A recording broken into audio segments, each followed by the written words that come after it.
gente, como vocês estão? Hoje nós vamos então para a leitura do terceiro capítulo do livro de Romanos. Para você que caiu aqui nesse vídeo, se você não conseguiu ver, veja os dois primeiros vídeos, né, que são os dois capítulos aí, o primeiro e o segundo capítulo de Romanos, e hoje nós vamos pro terceiro. Gente, e assim, particularmente é um dos melhores capítulos para mim, porque assim, trabalha 3 tópicos que eu acredito serem fundamentais para nossa vida cristã.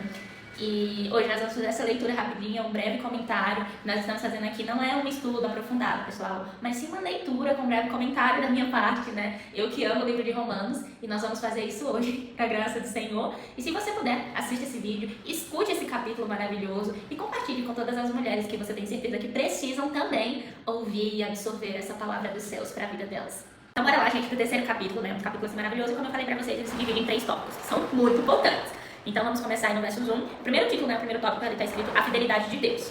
Então, qual é a vantagem de ser judeu? A circuncisão se tem algum valor? Sim, há muitos benefícios. Em primeiro lugar, aos judeus foi confiada toda a revelação de Deus. Versos 3. É verdade que alguns deles foram infiéis, mas isso significa que Deus será infiel? De maneira nenhuma. Ainda que todos sejam mentirosos, Deus é verdadeiro. E as Escrituras dizem a seu respeito: será provado que tens razão no que dizes e ganharás tua causa no juízo. Alguém poderia dizer, mas nosso pecado não cumpre um bom propósito, ajudando os outros a verem como Deus é justo? Não é uma injustiça, portanto, Deus nos castigar? Estou seguindo o ponto de vista humano. Claro que não. Se fosse assim, como Deus poderia julgar o mundo? Alguém poderia argumentar ainda, mas por que Deus me condena como pecador, se minha mentira ressalta sua verdade e lhe traz mais glória? E alguns até nos difamam, afirmando que dizemos, quanto mais pecarmos, melhor. Quem diz essas coisas merece condenação.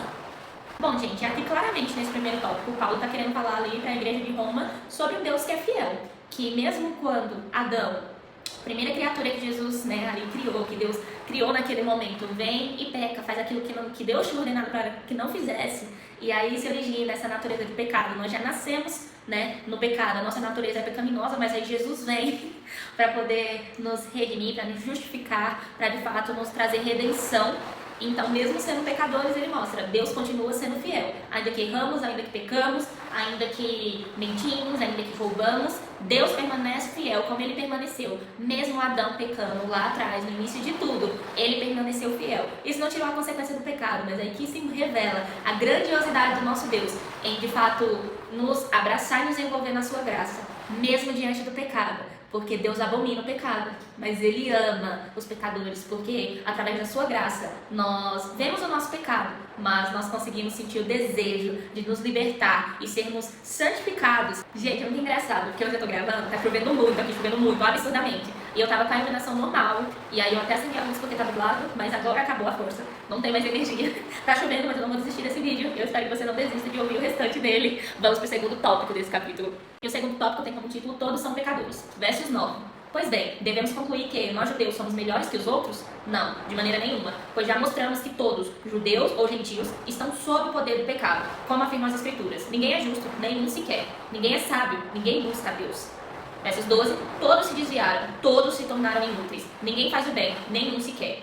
13. Sua conversa é repulsiva, como o odor de um túmulo aberto, sua língua é cheia de mentiras, veneno de serpentes no gotejo de seus lábios. Versos 14. Sua boca é cheia de maldição e amargura, apressam-se em cometer homicídio, por onde passam, deixam destruição e sofrimento.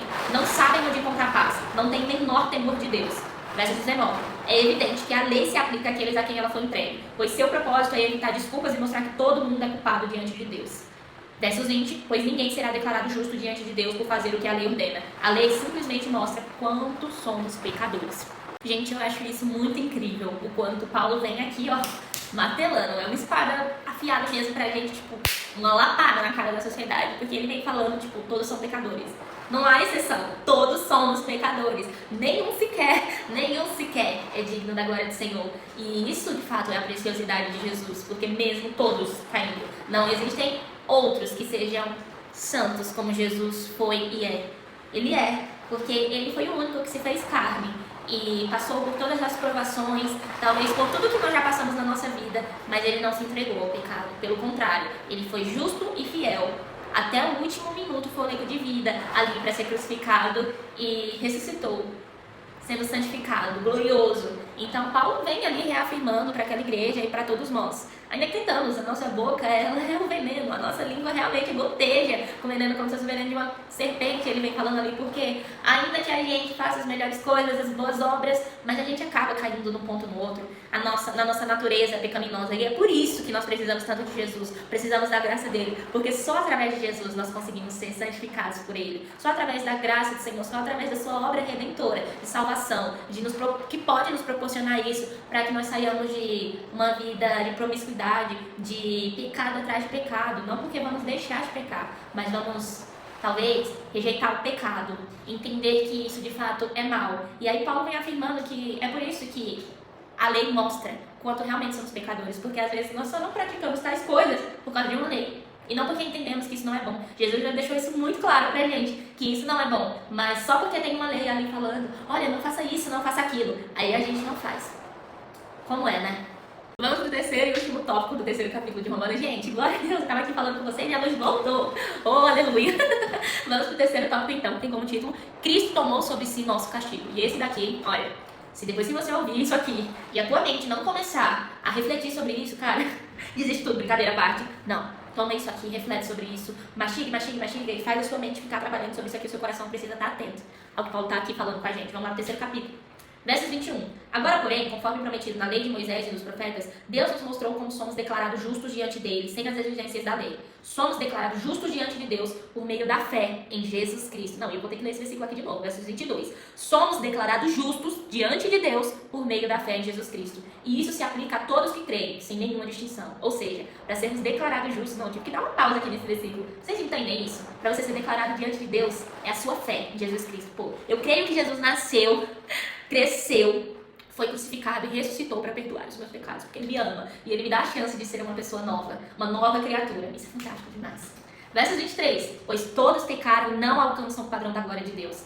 24. Mas ele, em sua graça, nos declara justos por meio de Cristo Jesus, que nos resgatou do castigo por nossos pecados. Deus apresentou Jesus como sacrifício pelo pecado, com o sangue que ele derramou, mostrando assim sua justiça em favor dos que creem. No passado, ele se conteve e não castigou os pecados antes cometidos, pois planejava revelar sua justiça no tempo presente. Com isso, Deus se mostrou justo, condenando o pecado e justificador, declarando justo o pecador que crê em Jesus. Versos 27. Podemos então nos vangloriar de ter feito algo para sermos aceitos por Deus? Não, pois a nossa absolvição não vem pela obediência à lei, mas pela fé. Portanto, somos declarados justos por meio da fé e não pela obediência à lei. Meu Deus, gente, isso aqui é fantástico demais. Versos 29. Afinal, Deus é Deus apenas dos judeus? Não. É também Deus dos gentios? Claro que sim. Existe um só Deus e ele declara justos tanto judeus como gentios somente pela fé. Versos 31. Então, se enfatizamos a fé, quer dizer que podemos abolir a lei? Claro que não. Na realidade, é só quando temos fé que cumprimos verdadeiramente a lei. Vocês veem, gente, que grandeza do Senhor Jesus. Ele deixou tudo bem explicado pra gente. Então não é a lei que nos salva, é a fé em Jesus. Mas não é porque temos fé que a lei não fala de lado. Pelo contrário. A lei está aí para ser cumprida, mas o que Jesus está falando aqui, não adianta você cumprir todas as leis sem fé. Na verdade, é através da sua fé, crendo no Criador, crendo que Ele morreu e ressuscitou para nos salvar, que você com certeza vai cumprir toda a lei. E além disso, vai estar tendo uma vida verdadeira diante do Senhor, tendo Ele como o seu melhor amigo, o seu Senhor, o seu Pai, o seu Criador. Que você continue meditando nessa palavra, que você possa ter o seu coração quebrantado e aberto para que essa palavra, de fato, faça assim, totalmente sentido na sua vida e abra os teus olhos e o teu coração para viver o amor e a graça desse Jesus, o Jesus a qual eu sirvo, o Jesus a qual morreu para que os nossos pecados fossem perdoados. E ele está aberto para todos, sem distinção, para os judeus, para os não judeus, para os gentios, para todos. Basta crer. Deus abençoe você e até o capítulo 4.